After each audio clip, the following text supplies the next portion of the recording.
Now, Australian cities have been put to the test in a comparison that ranks everything from traffic to lifespans, obesity levels and safety. So where exactly are the fattest, friendliest and scariest places to live?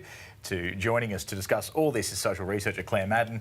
Claire, thank you for being on the program. What was the point of this research? Is it just to put everyone against each other and cause another fight at the Christmas table?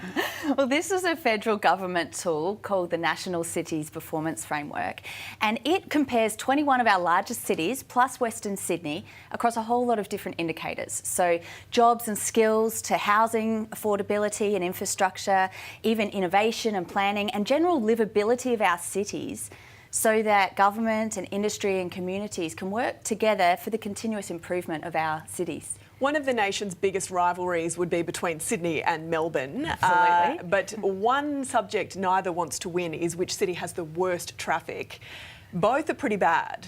They were pretty close together, but Sydney won that competition. Sydney officially has the worst traffic, with peak hour adding 68% of the duration to the car trip for a Sydney-sider. And just 58% of those in Sydney can get to work within 30 minutes. It was 60% for Melbourne, so a close second.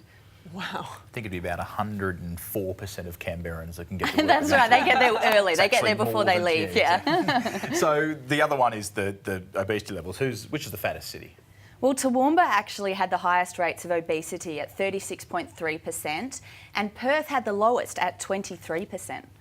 OK, who is going to live the longest? Well, I think this makes up for the time we spend in traffic. In both Sydney and Melbourne had the highest life expectancy at birth at 83.7, which is almost 3 years longer than those who were born in Albury-Wodonga.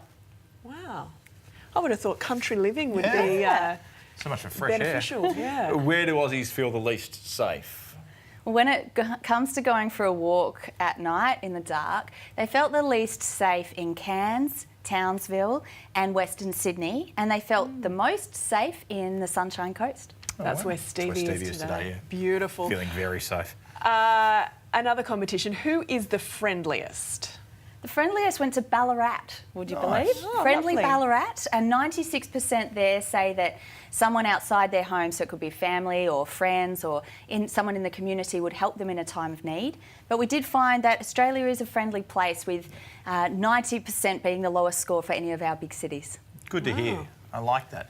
What about, well, this goes back to Canberran sort of over here. my home, but Canberrans, it makes us the most inventive and most creative. That's right. Canberrans were the most innovative, with more patents registered per capita than any other city. So 56 per 100,000 people registered a patent for an innovative idea.